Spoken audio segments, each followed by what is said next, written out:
આ વખતે સરકારની રહી છે।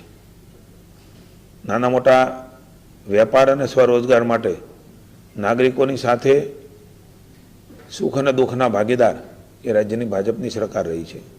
ત્યારે અમદાવાદમાં પણ જે ભારે વરસાદ પડ્યો છે એમાં વેપારીઓ, લારી ગલ્લા ધારકો, દુકાનદારોને પણ આર્થિક નુકસાન વેઠવાનો વારો આવ્યો છે। ત્યારે એમણે ચિંતા કરીને આજની બેઠકમાં જે સુરતનો ઠરાવ છે એ જ પ્રમાણે જે નુકસાન અમદાવાદમાં થયું છે એ વેપારીઓને પણ એ જ પ્રકારની સહાય કરવાનો નિર્ણય આજે મંત્રીમંડળની બેઠકમાં થયો છે। સ્થાનિક વહીવટીતંત્ર દ્વારા સ્થળના પ્રત્યક્ષ સર્વે, ફોટોગ્રાફી, વિડીયોગ્રાફીના આધારે પારદર્શી સર્વે એના માટે હાથ ધરવામાં આવશે। પુનઃ વેપારીઓ આત્મવિશ્વાસ પ્રાપ્ત થાય, કારણ કે અમદાવાદ એ ગુજરાતનું આર્થિક હૃદય છે। સૌ સાથે મળીને પુનઃ એનો આત્મવિશ્વાસ પ્રાપ્ત થાય ને પુનઃ એનો ધંધો ધબધબતો થાય એમના માટેની આપણા સૌની સહિયારી જવાબદારી છે એવું માની મુખ્યમંત્રી શ્રી માનીને આ પ્રકારની ધારાધોરણ પ્રમાણે સહાય આપવાનો નિર્ણય એ કેબિનેટમાં થયો છે। આપણે સૌ જાણીએ છીએ કે ઉર્જા વિભાગ એ અતિ મહત્વનું વિભાગ છે। માની ઋષિભાઈ અને રાજ્યમંત્રી ભાઈ શ્રી કૌશિકભાઈ એ મંત્રી તરીકે ફરજ બજાવી રહ્યા છે। વરસાદ આવે, વાવાઝોડું આવે, નાની મોટી તકલીફો થાય ત્યારે સ્વાભાવિક છે કે વીજ પુરવઠો એ પૂર્વવત કરવો એ પણ સતત એમાં લોકોને મુશ્કેલી ન પડે એના માટે પાછળ હતા। 3400થી વધુ વીજ કર્મચારીઓ, 900થી વધુ ટીમો એ ગ્રાઉન્ડ ઉપર રહી છે। આ બધી વિષમ પરિસ્થિતિમાં કાદવ કીચડ પણ એની વચ્ચે પણ યુદ્ધના ધોરણે જનજીવન એ થાળે પાડવા માટે વીજળીમાં પણ સરાહનીય કામગીરી થઈ છે। એના માટે પણ વિશેષ ઋષિભાઈને હું રાજ્ય સરકાર વતી અભિનંદન આપું છું। મુખ્યમંત્રી શ્રી ભૂપેન્દ્રભાઈનું નામ આવે એટલે સંવેદના સૌથી પહેલા એના નામ સાથે જોડાયેલી છે। પૂરેપૂરું ધ્યાન રાખવું અને જે કંઈ ખૂટતું હોય એ રાજ્ય સરકારને મદદ કરાવવા તમામ અનેક કર્મચારીગણ, માત્ર વીજને લઈને નહીં, ફિલ્ડ વર્કમાં જે કર્મચારીઓ કામ કરી રહ્યા છે એમના માટે પણ રાજ્ય સરકાર ઘણી વખત ઉતાવળમાં સેફટીની બધી જ વસ્તુઓ હોવા છતાં ઝડપથી કરવા માટે એક મન ટેવાયેલું હોય છે। માનનીય મુખ્યમંત્રીશ્રીએ એમાં સૂચન કર્યા છે કે એને બરાબર રીતે સમજીને કહીને બધી જ વસ્તુઓ પ્રોવાઈડ હોય છે તો પહેરતા નથી હોતા, તો એ બધી જ વસ્તુઓ ચકાસણી કરીને આ પ્રકારના કામ એ કરવા જોઈએ, એ પણ વિભાગને સૂચનાઓ આપવા માટેનું માનનીય મુખ્યમંત્રીશ્રીએ વાત કરી છે। વડાપ્રધાન શ્રી નરેન્દ્રભાઈ મોદી સાહેબ એ રાજ્યના મુખ્યમંત્રી હતા અને આજે દેશના લાડેલા વડાપ્રધાન તરીકે પણ સ્વચ્છતા હી સેવા, સ્વચ્છતા માટેના હંમેશા આગ્રહી રહ્યા છે।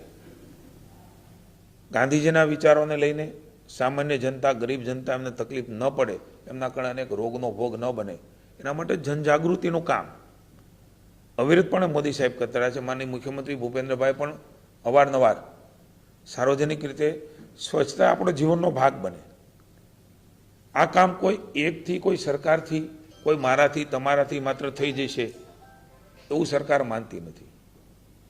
સામૂહિક રીતે સતત પ્રયાસો, અવડો મોટો દેશ, આટલી મોટી વસ્તી, આટલી બધી માનસિકતા, એમની વચ્ચે સામૂહિક રીતે આપણે પ્રયાસો કરીએ તો એની સફળતા એ સારી અને ભવિષ્યમાં કાયમીને નિરંતર રહેતી હોય છે।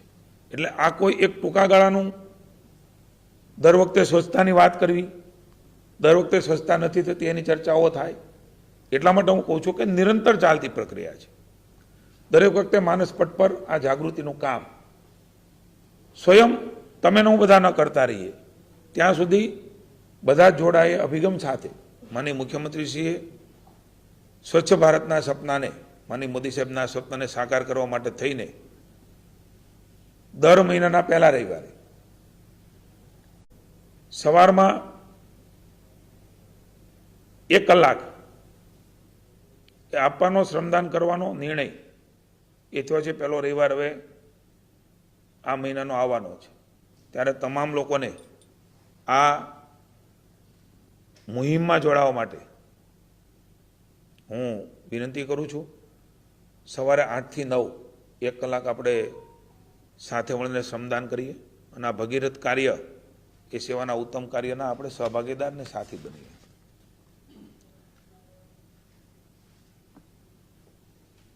અતિ મહત્વનો અને લાંબા ગાળાનો રાજ્ય સરકારે નિર્ણય લીધો છે.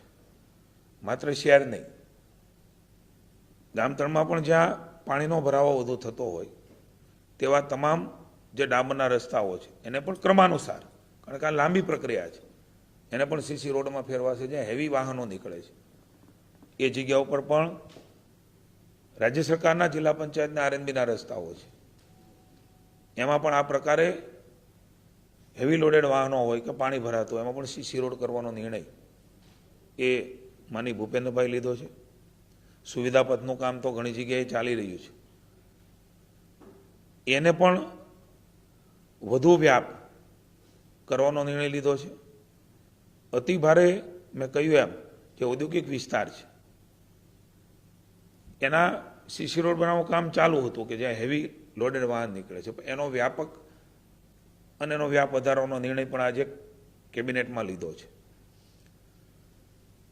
સામાન્ય રીતે ડામરની સરખામણીમાં આપણે જાણીએ છીએ કે સીસી રોડ એનો ખર્ચ એ કદાચ વધતો હશે, પરંતુ ખર્ચની ચિંતા માનનીય મુખ્યમંત્રીશ્રીએ કરી નથી. પ્રજાને લાંબા ગાળાનો ગુણવત્તાયુક્ત અને ટકાઉ લાભ આપવા માટે રાજ્ય સરકારે ખૂબ મહત્વનો નિર્ણય આજે ભૂપેન્દ્રભાઈના નેતૃત્વમાં લીધો છે. સીસી રોડ બનવાથી આપણે સૌ જાણીએ છીએ કે એની મજબૂતાઈ અને લાંબુ આયુષ્ય હોય છે. ભારે ટ્રાફિક માટે પણ સાનુકૂળ છે, મરામત ખર્ચ પણ ઓછો આવે છે, ખાડામુક્ત સપાટી એનાથી બને છે અને જળભરાવની સામે સ્થિરતા એ પણ એમાં રહેતી હોય છે. એક મહત્વનો નિર્ણય એ રાજ્યમાં ભૂપેન્દ્રભાઈના નેતૃત્વમાં આજે મંત્રીમંડળે લીધો છે. Thank you.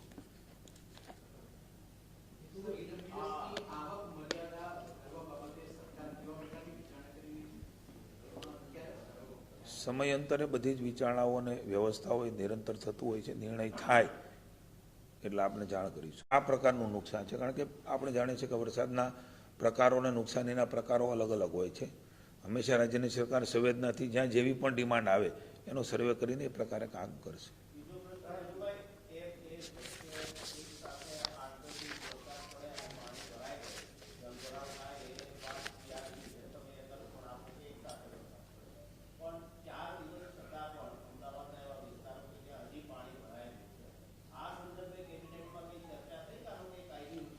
મને એવું લાગે છે કે આપના માધ્યમ દ્વારા જ મેં જોયું હતું કે મુખ્યમંત્રીશ્રીએ એ ઉચ્ચસ્તરીય બેઠક અમદાવાદમાં લીધી. ખુદ મુખ્યમંત્રીશ્રી, ખુદ અમારા પ્રદેશ અધ્યક્ષશ્રી, અમારા પાર્ટીના આગેવાનો એ ખુદ આ પાણીમાં ગયા છે અને એમણે એની સમીક્ષા કરી છે. એનો કાયમી ઉકેલ શું હોઈ શકે અને તત્કાલ શું નિર્ણય કરી શકાય.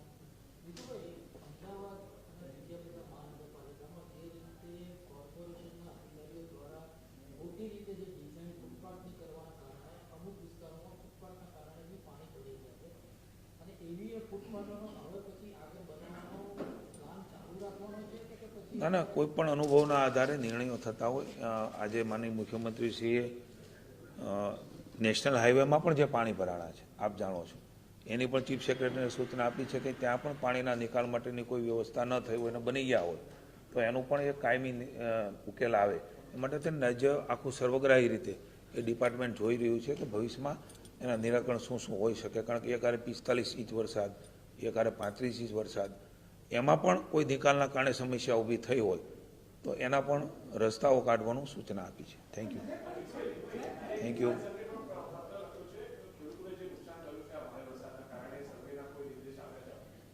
શું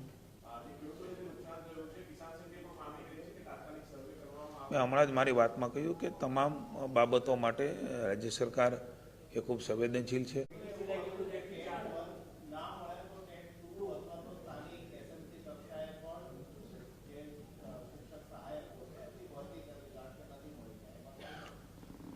રજૂઆતો એમની આવી છે, માનનીય શિક્ષણ મંત્રી શ્રી એની ઉપર અભ્યાસ કરી રહ્યા છે. નિર્ણય થયો હું આપને કહીશ. आज माननीय मुख्यमंत्री भूपेंद्र भाई के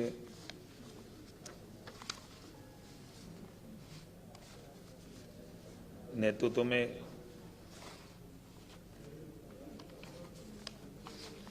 मंत्रिमंडल की बैठक हुई है। खास करके जिस तरह से भारी बारिश और मानव मृत्यु भी हुआ है, पशुधन का भी मृत्यु हुआ है। मानव मृत्यु के लिए संवेदना, पशुधन के लिए भी संवेदना प्रकट की है और जिन लोगों ने अपना स्वजन गंवाया है उसके प्रति भी संवेदना व्यक्त की और श्रद्धांजलि दी है। माननीय भूपेंद्र भाई के नेतृत्व में 2-4 महत्व के निर्णय वो भी आज लिए गए हैं। ऊर्जा विभाग की कामगिरी को भी सराहना की है। अहमदाबाद में भारी बारिश में व्यापारियों को, गल्ला धारकों को जो भी आर्थिक नुकसानी बारिश के वजह से हुई है, वहाँ भी सूरत के जीआर के मुताबिक सर्वे होने के बाद वहाँ भी सहायता राज्य सरकार करेगी। व्यापारियों के प्रति संवेदना रखते हुए पुनः अपना आत्मविश्वास प्रकट करो, उसके लिए उसके साथ सरकार खड़ी है। कॉमनवेल्थ गेम माननीय मोदी साहब के नेतृत्व में 2030 में भारत में और उसमें भी गुजरात में होने जा रही है। उसी वक्त कॉमनवेल्थ गेम ग्लासगो स्कॉटलैंड में अभी चल स्वच्छ भारत का संकल्प हम सब साथ मिलके चलाए और स्वच्छ भारत स्वच्छ गुजरात बनाए। हर मास फर्स्ट रविवार को 8 से 9 बजे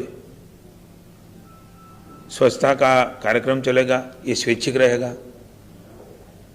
जो भी प्रतिनिधि है, जो भी अधिकारी है, जो भी मंत्री है, वो अपनी अपनी जगह पे स्वच्छता करे, श्रमदान करे। मतलब एक जगह पे सब इकट्ठा ना हो। कलेक्टर हो, मंत्री हो, धारासभ्य हो, स्थानिक इकाई के हमारे प्रतिनिधि हो, एनजीओज हो। भारतीय जनता पार्टी की जगदीश भाई के नेतृत्व में हमारी पूरी कार्यकर्ता की टीम भी एनजीओ बन के इस काम में जुड़ेगी। मैं सबको आह्वान करता हूं कि आइए साथ मिलके स्वच्छ भारत के अभियान में हम जुटे। ऐसा एक निर्णय अगले रविवार से भी ये शुरू होगा, अगले रविवार से ही शुरू होगा। हर मास का जो पहला संडे आएगा उस संडे पे ये कंटिन्यू काम। मैं सबको आह्वान करता हूँ कि हम साथ जुड़े, लोग भी जुड़े, स्वैच्छिक संस्था भी जुड़े और साथ आके इस स्वच्छता के काम में हम लगे। नगर पालिका, महानगर पालिका, इसमें जो रास्ते बने वो रास्ते आरसीसी के बनाने के निर्णय माननीय मुख्यमंत्री भूपेंद्र भाई ने आज कैबिनेट में लिया है। जो ग्राम पंचायत है, गांव है, उसमें भी जो जहां पानी की वजह से हमारा रास्ता टूट जाता है वहां सीसी का बनाने का, गांव से निकलता हुआ रास्ता भी हम पहले से ही सुविधा पथ के नाम पे कर रहे हैं। वो भी चलता रहेगा, उसका व्याप भी हम बढ़ाएंगे। और जहाँ हैवी व्हीकल निकलता है वहाँ भी सीसी रोड बने। पूरे राज्य में ये अब से शुरू होगा। हालांकि जो काम अभी तय हो गया है उसमें स्थानिक इकाई जो अच्छा लगे वो करे।